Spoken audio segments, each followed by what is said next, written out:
Oi, pessoal, tudo bem? Vamos começar então uma análise do ICMS, do crédito, das empresas do RPA? Vamos lá?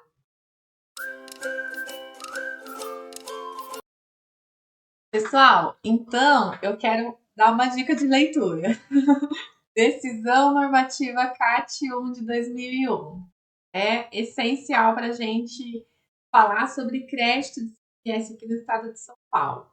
Mas vamos lá, vamos resumir o resumo da ópera. Bom, pessoal, é o seguinte: o que a gente tem que ter ideia? Então, agora a gente vai falar de RPA, um pouquinho, né? Falar sobre os créditos. Então, a ideia é a seguinte: o RPA, então, tanto a empresa do lucro presumido como o lucro real, vai fazer a análise do ICMS da mesma forma.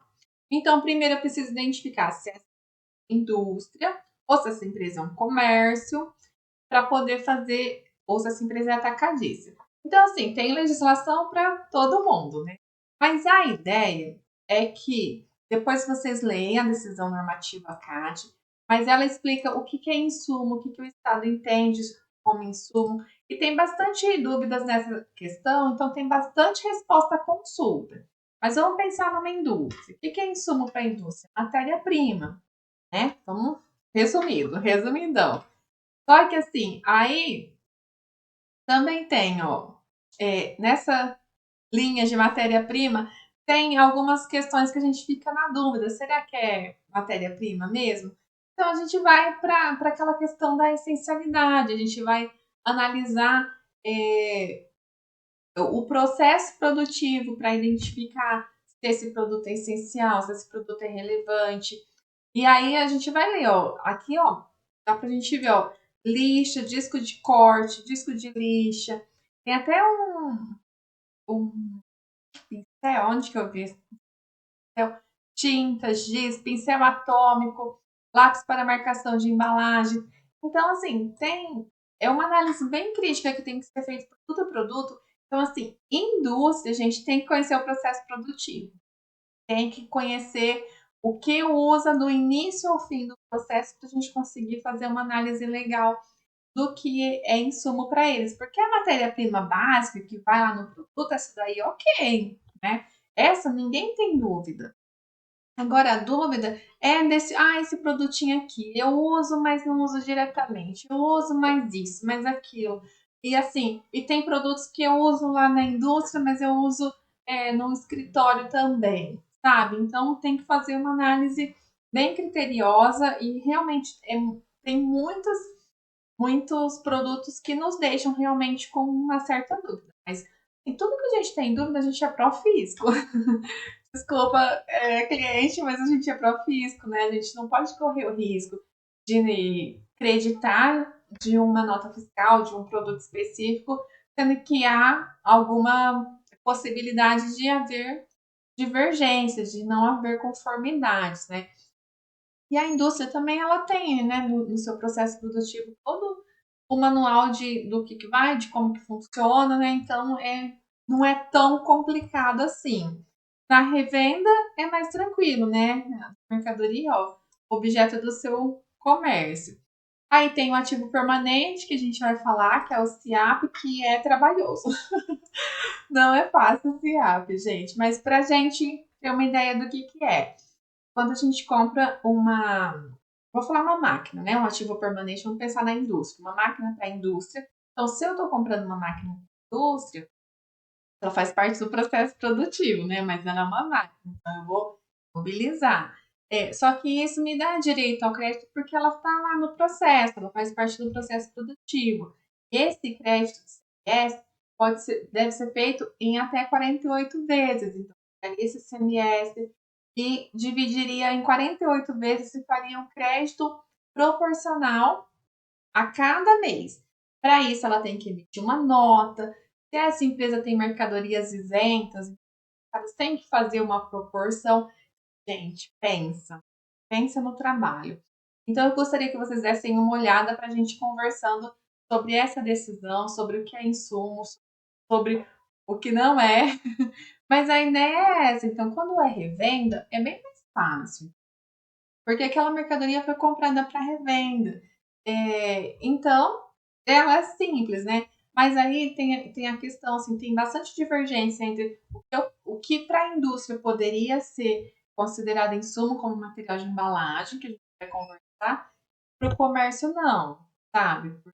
Tem várias questões. E o Estado, então a gente está falando de Estado, o estadual, para a gente analisar, tá? Então, assim, lembra que eu mostrei lá na GIA? Bom, agora as RPAs entregam a GIA, né? Eu coloquei o valor contábil, no Simples não tem base de cálculo, não tem imposto? Pois é, agora no RPA tem. Então, o que, que é isso? É o crédito. Então, qual que é a base? A base de cálculo a gente vai olhar de acordo com o fiscal para fazer. Ó. A gente pode ver que essa nota, por exemplo, a nota que a gente já está trabalhando com ela, no vídeo anterior a gente trabalhou, eu tenho 70 mil de produto, mas na verdade eu tenho uma base de CMS de 57. Por quê? Porque houve uma redução, então tem uma legislação que diz que o ICMS é reduzido. Então, se for reduzir o ICMS, eu reduzo a base para aplicar a alíquota para eu chegar no ICMS que eu quero. Então, a base, ela não é o valor contábil, ela é a base que foi utilizada para cálculo do ICMS. E aí, depende. Mas vamos pensar assim que a gente vai seguir a nota fiscal de compra. Então, na nota fiscal de compra, veio uma base de 1.000, tá? Aqui no imposto. O imposto, ele é o ICMS que nós estamos creditando.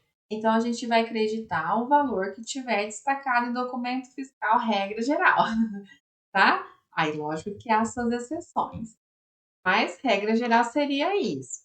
E o isentas? O isentas é legal aqui, ó. Por exemplo, nessa nota aqui, nós temos 70 mil de produto com 57 de base. Vamos fazer calculadora. 70, 811, 16. Vamos pensar que a gente só tem isso. Não tem mais FT, não tem IPI. Ó, então, aqui está dando uma diferença de 13.632,82. Então, esse 13.682 é a parte isenta dessa nota fiscal, desse produto. Então, não é outras, é isenta. E essa mercadoria, ela estaria no CFST 020. Aí, cadê? Aqui, 020. Então, toda vez que tiver 0,20, significa que o ICMS foi reduzido, né? Houve uma redução da base de cálculo. E, havendo essa redução, a parte que não é tributada, ela é isenta. Então, nessa nota não teria outros, não teria substituto e não teria substituído e não teria o IPI, trabalhando nessa ideia. Então, vamos lançar um aqui que eu acabei não... pensei em fazer e acabei esquecendo. Vou colocar um aqui. Se eu fosse lançar para a indústria mesmo. Já tem uma aqui. Vamos lançar para revenda, então. Comprei um produto de 100 mil reais. Com uma base 60.